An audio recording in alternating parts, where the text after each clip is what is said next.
আসসালামু আলাইকুম ও রহমতুল্লাহ। Information service centre চ্যানেলের পক্ষ থেকে সকলকে স্বাগতম।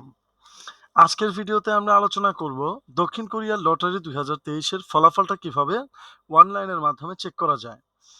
তো অযাচিত কথা না বাড়িয়ে ভিডিওর মূল টপিকে চলে যাওয়ার শুরুতেই বলে নিচ্ছি, যারা এখনো আমার চ্যানেলকে সাবস্ক্রাইব করেননি অবশ্যই সাবস্ক্রাইব করে পাশে থাকবেন এবং হাজার হাজার তালিকার মধ্যে থেকে কিভাবে আপনারা দক্ষিণ কোরিয়ার লটারিতে আপনি চান্স পেয়েছেন কিনা কিংবা আপনার তথ্য আছে কিনা এই তথ্যগুলো কিভাবে যাচাই করবেন টোটালি আজকের ভিডিওতে বিস্তারিত জানিয়ে দেব। অবশ্যই ধৈর্য সহকারে সাথে থাকবেন। তো দক্ষিণ কোরিয়ার লটারি 2023 কিভাবে ফলাফলটা যাচাই করব এবং ফলাফলটা পাবলিশড হয়েছে কিনা প্রকাশিত হয়েছে কিনা সেটা কিভাবে যাচাই করব, সেটা যাচাই করার জন্য 11 তারিখে আমরা বোয়েসেল গভবিডি লিখে সার্চ করব।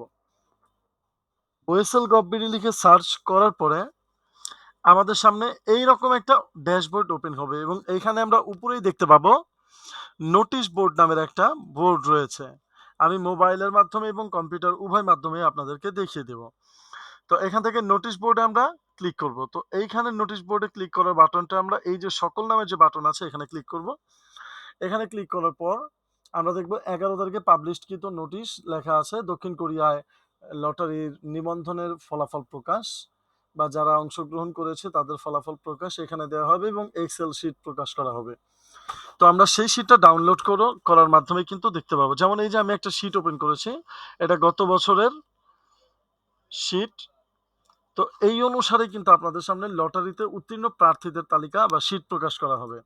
তো এই শিটটা আমরা কিভাবে সার্চ করব, যেমন এখানে গিয়ে আমরা কিন্তু লিখতে পারি লটারিতে উত্তীর্ণ প্রার্থীদের তালিকা।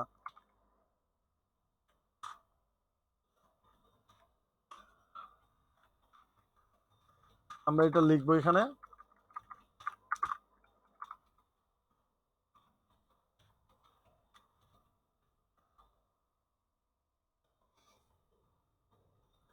এই যে এখানে আমরা দেখতে পাচ্ছি ইপিএস দক্ষিণ কর্মসূচি দক্ষিণ কোরিয়া বাংলাদেশি কর্মী নিয়োগের লক্ষ্যে কোরীয় ভাষা প্রশিক্ষণ। যাই হোক, এই হচ্ছে গত বছরের। এখান থেকে আমরা এক্সেল ফাইলটা ডাউনলোড করলাম।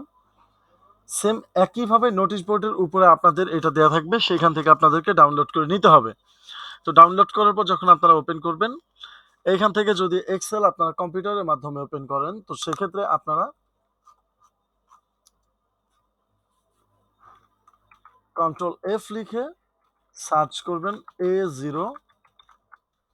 এখান থেকে আপনারা কন্ট্রোল এফ বাটনটাতে ক্লিক করবেন A0। তো A0 নামে যতগুলো আছে সব কিন্তু আপনাদের সামনে উঠে আসবে। যেমন আমি একটা ফুল আমার পাসপোর্ট নাম্বার দিচ্ছি A0291 A0291 9620। এই দেখেন আপনাদের নির্ধারিত বক্সটা সিলেক্ট হয়ে গেছে, ফাইন টেক্সট।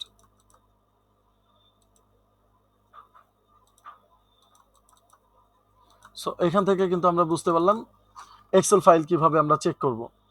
তো এখন আমরা জানবো যদি আমাদের এক্সেল ফাইলটা দেখতে সমস্যা হয় তো আমরা এক্সেল ফাইলটা ডাউনলোড করব। ডাউনলোড করার পর এক্সেল